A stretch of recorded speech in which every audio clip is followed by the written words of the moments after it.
देव के देव महादेव बहुत ही भोले भाले माने जाते हैं, इसलिए उनका एक नाम भोलेनाथ भी है। पौराणिक मान्यता के अनुसार भगवान शंकर को प्रसन्न करने के लिए किसी भी तरह के खास विशेष पूजन की आवश्यकता नहीं होती, क्योंकि कहा जाता है कि वह तो भोले हैं और भक्त की गई क्षणिक मात्र भक्ति से भी वह प्रसन्न हो जाते हैं। अगर आप भी शिव की भक्ति और कृपा पाना चाहते हैं तो सोमवार का व्रत करें और कथा सुनें। एक बार किसी नगर में एक साहूकार था। उसके घर में धन की कोई कमी नहीं थी, लेकिन कोई संतान न होने के कारण वह बहुत दुखी था। संतान प्राप्ति के लिए वह हर सोमवार को व्रत रखता और शिव और पूरी श्रद्धा के साथ शिव मंदिर जाकर भगवान शिव और माता पार्वती की पूजा करता था।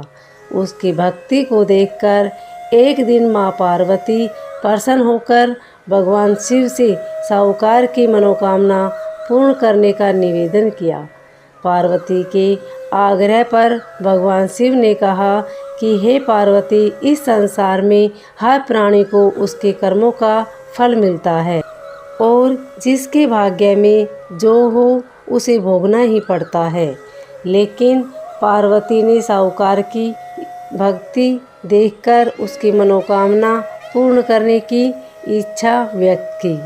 माता पार्वती के आग्रह पर शिवजी ने साहूकार को पुत्र प्राप्ति का वरदान तो दिया, लेकिन उन्होंने बताया कि यह बालक 12 वर्ष तक ही जीवित रहेगा।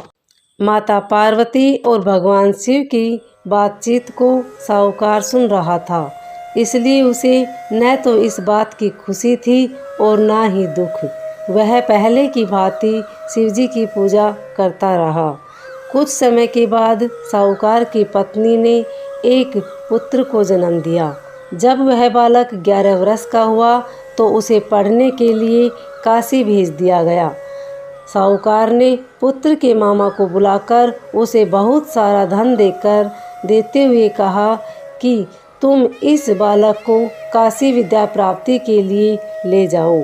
तुम लोग रास्ते में यज्ञ कराते जाना और ब्राह्मणों को भोजन दक्षिणा देते हुए जाना।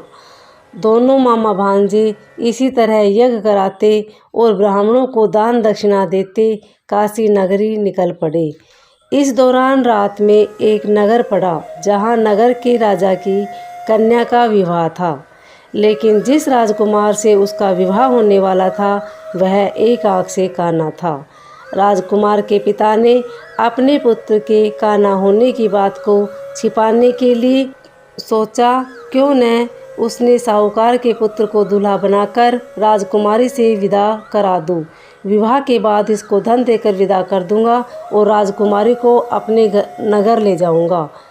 लड़के को दूल्हे के वस्त्र पहनाकर राजकुमारी से विवाह करा दिया गया।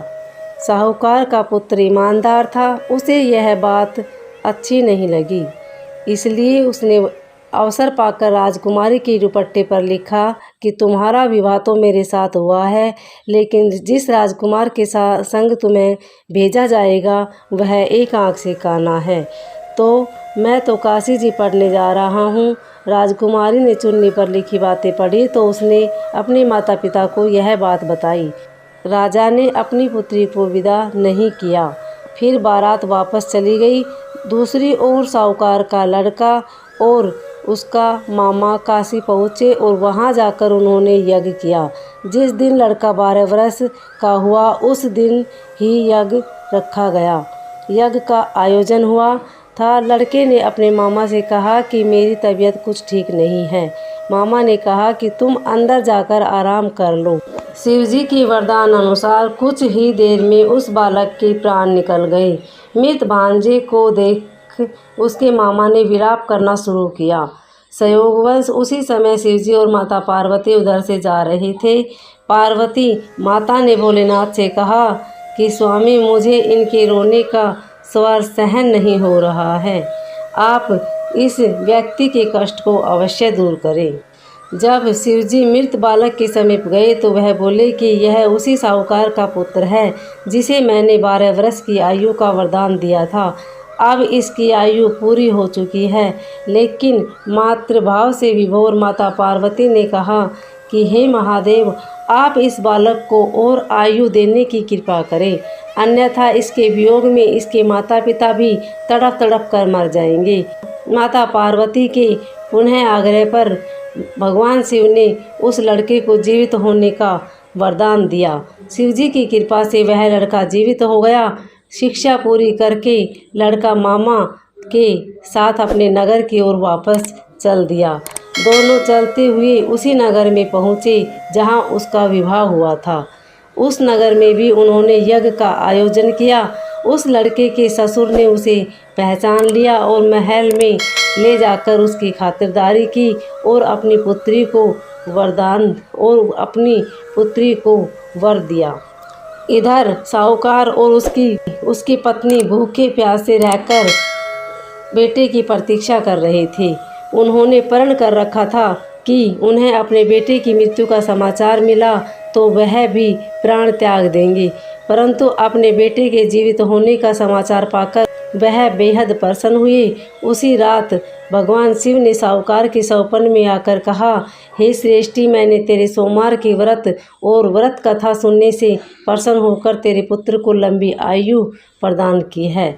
इसी प्रकार जो कोई सोमवार का व्रत करता है या कथा सुनता है और पढ़ता है, उसके सभी दुख दूर होते हैं और उनकी सभी मनोकामनाएं पूर्ण हो जाती है। उम्मीद है आपको यह कथा अच्छी लगी होगी। अगर अच्छी लगी तो वीडियो को लाइक शेयर सब्सक्राइब जरूर करें। कमेंट में ओम नमः शिवाय अवश्य लिखें। धन्यवाद।